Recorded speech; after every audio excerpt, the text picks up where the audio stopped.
Ladies and gentlemen, narito ang inyong mga kandidato sa darating na halalan.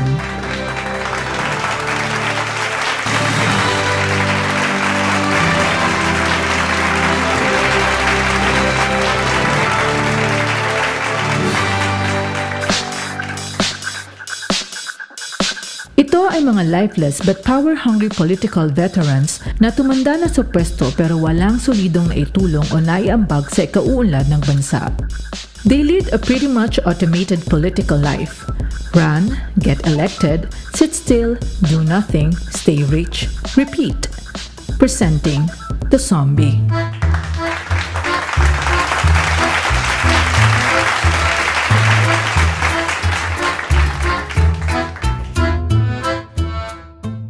Sa aking mahigit na 30 taon sa panunungkulan, wala po sanang iwanan. Tuloy lang po ang suporta. Ngayon, bukas, at magpakailanman. O galing! Iboto natin yan!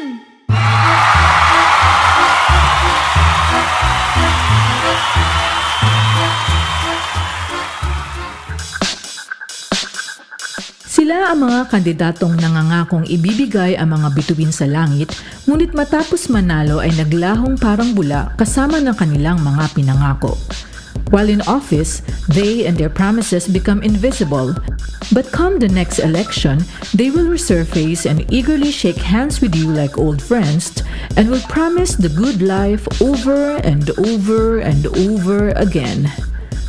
Presenting the Invisible.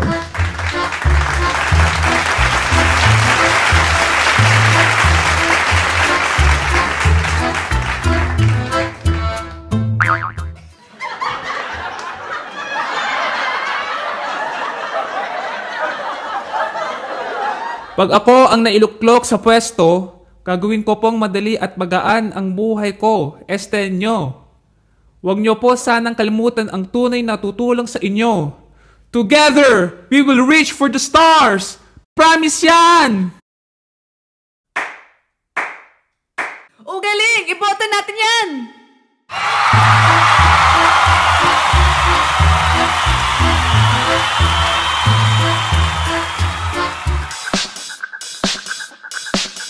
Ito ay mga individual na ginagamit ang kwento nila ng kahirapan para makakuha ng simpatya at suporta ng taong bayan. Playing with the sentiments of the people is their game. Their speeches are mostly about their struggles when they were poor and how they were able to rise with the only hope to get by. Well, who doesn't love a sob story? Presenting the Dramarama.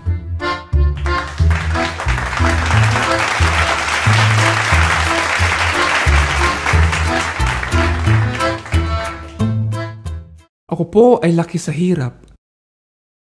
Nagsumikap at hindi sumuko upang maabot ko po ang kinatatayuan ko ngayon.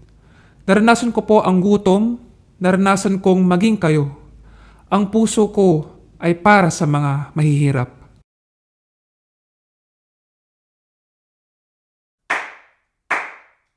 O galing! Iboto natin yan!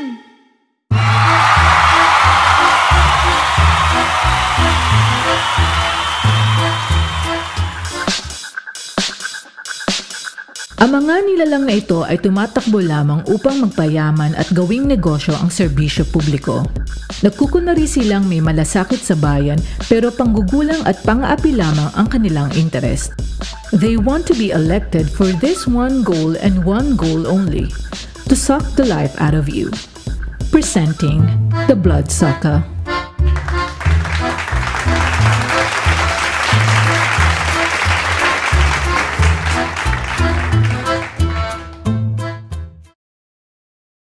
Pag ako ang naupo, I will not stop until corruption is crushed. I will be honest and sensitive to my people. I will be a great leader. Yeah, right. Great burden.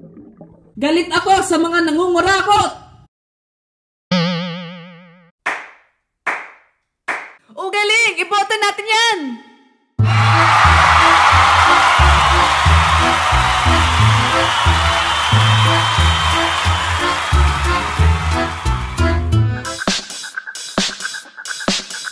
Ito ang mga tatakbong superstars na may celebrity status at milyong-milyong mga tagahanga, ngunit walang kakayahan o aktwal na kaalaman sa pamamahala. They see fame as the perfect breeding ground for a career in office. Never mind if they're qualified or not. It's their fans who will decide. Presenting the popular.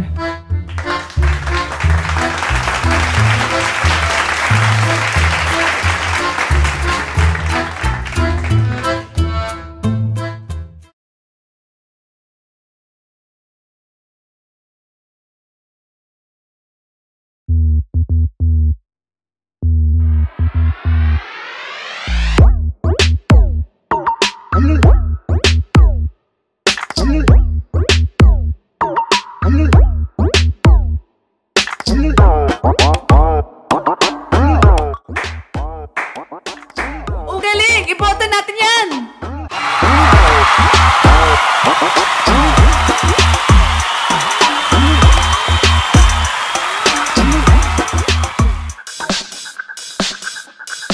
Sila ang mga miyembro ng mga prominenteng political family na tatakbo para ipagpatuloy ang nasimulan ng kanilang angkan.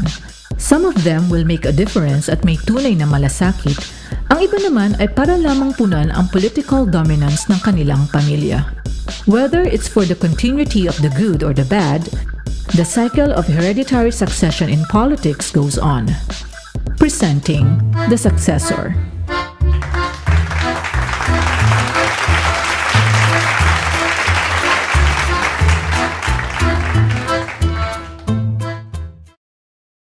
Nais ko sanang magpasalamat sa walang sawang pagsuporta niyo sa aming pamilya sa maraming nagdaang taon.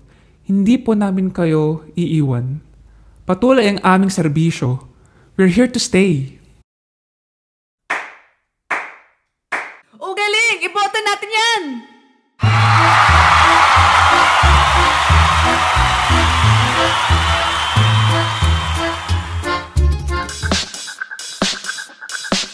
Ito ang mga inefficient politicians na ginawa ng parte ng kanilang buhay ang pagpuna at pagsalita ng masama sa kalaban nila sa politika para ipakita na mas magaling sila. In their pursuit to destroy their rivals, they don't realize that their negativity makes them crazily pathetic. Haters gonna hate, potatoes gonna potate. Presenting the toxic.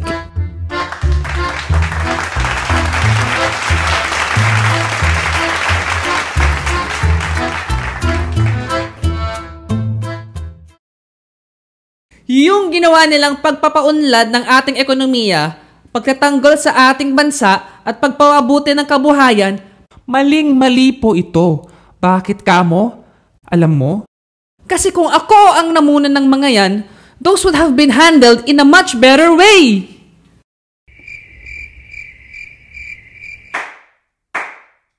Galing! Iboto natin yan!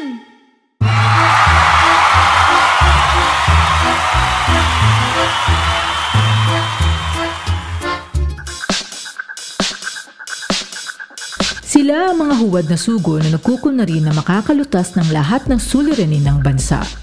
Kung meron man makikinabang sa pagkapanalo nila, iyon ay mga sarili nila lamang at mga institusyon o grupo na kanilang sinusuportahan. They act as if they are righteous and sacrifice their moral principles for their selfish vested interest. To hell and back. Presenting the Sham Savior.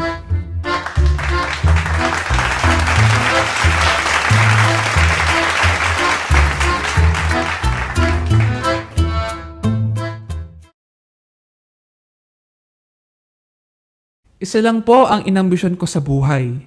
Ang maging instrumento ako na makatulong at maiahon sa pag-unlad ang mahal kong bansa. Kung gusto nyo ng pagbabago, ako ay inyong iboto. Hinding-hindi ko kayo mabibigo. Ako lang ang tunay nyong pag-asa. Galing! Iboto natin yan!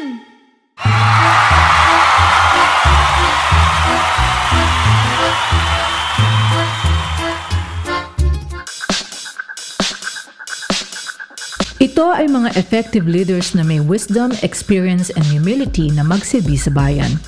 They stand by their ideals and do everything in their power to do what they believe is right for their people. They have a clear vision for the country and know what it will take to get there. They lead by moral authority and represent all that is best in their people. These leaders are so rare, you'd be so lucky if you'd ever meet one. Presenting the Statesman.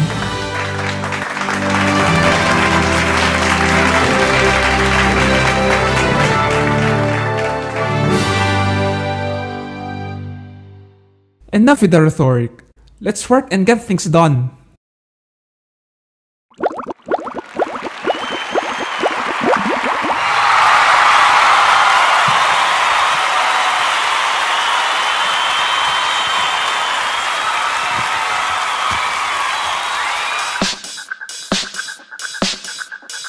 With the exception of the Statesman, ang mga individual na ito ay maaaring maging hybrid ng dalawa o mahigit pang klase ng politiko. The Dramarama can also be the sham savior. The successor can have the traits of the zombie. The popular ay pwedeng ring maging the invisible. And the toxic can have the makings of the bloodsucker. So, sino ang pipiliin nyo? Let the election season begin. Keep calm and choose wisely.